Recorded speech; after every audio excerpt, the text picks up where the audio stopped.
senhoras e senhores, está começando agora mais uma edição do Podcast, nosso tradicional espaço para discutirmos as principais questões e tendências da suinocultura no Brasil e no mundo. No programa de hoje, nós vamos abordar os pontos críticos no protocolo de inseminação artificial, na tradicional e na pós-cervical. Para nos ajudar com esse tema, temos a presença aqui do médico veterinário Marco Antônio Zandonai, da equipe de serviços técnicos da Grosseries Peak. Olá, Marco, obrigado por atender nosso convite. Boa tarde, Rodolfo, é um prazer conversar com você. Marco, apesar de ser uma prática rotineira, o manejo da inseminação artificial ela depende da realização de procedimentos minuciosos que necessariamente têm que ser realizados de forma muito assertiva. Certo. A pergunta que eu tenho para você é assim, o diagnóstico do cio é o primeiro ponto a ser observado nesse protocolo de IA? Certeza, Rodolfo. O diagnóstico de cio é um manejo imprescindível na inseminação artificial, que se a gente não fazer um diagnóstico de cio bem feito, a gente pode ter perdas reprodutivas, seja elas principalmente retorno ao cio, certo? Então a fêmea realmente tem que estar em cio na hora da inseminação artificial. Outro ponto importante é o uso do macho rufião, que é determinante para detecção do cio da fêmea. Correto. Que orientações você poderia dar para os produtores nesse sentido? Então, Rodolfo, é um tema bem importante porque a gente recomenda os machos terem alta libido para a realização do diagnóstico de cio. Além disso, ele tem que estar com maturidade sexual. Ele tem que apresentar, urinar no chão do corredor ou propriamente na baia. Ele tem que salivar bastante, e fazer a monta nas fêmeas se forem realizadas em baia.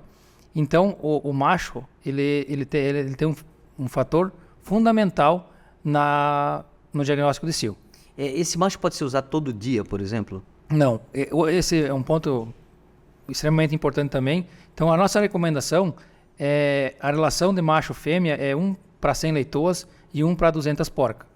E o macho, acima dos 2 anos e meio a 3 anos, ele perde muito a libido. Então a gente tem que fazer a reposição de machos também na granja. Ou seja, tem que fazer a reposição igual a gente faz das fêmeas todo ano. E o ideal é que se usa um macho hoje e um macho amanhã. Ou seja, faça a rotatividade dos machos. E o ideal é que eles não trabalhem também mais que 1 hora por dia, tá? Perfeito. E quais seriam os impactos, Marco, da inseminação, de você inseminar a fêmea fora do período ideal, por exemplo, inseminar no metaestro?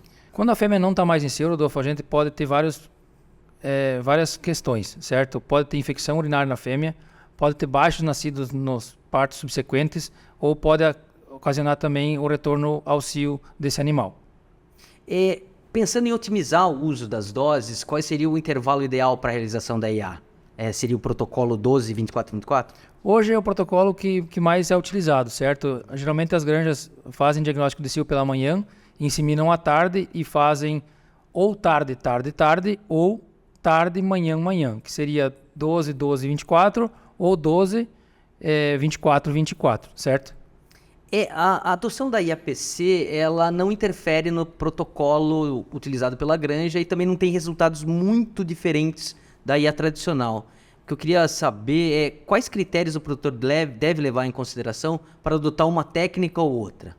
Então, Rodolfo, hoje, basicamente, 80% das granjas utilizam a inseminação pós-cervical, certo? A gente recomenda a utilização da inseminação tradicional em leitoas ou em fêmeas que não é possível passar o catéter. Geralmente, 15% das fêmeas de segundo parto não passa o catéter para fazer a inseminação pós-cervical.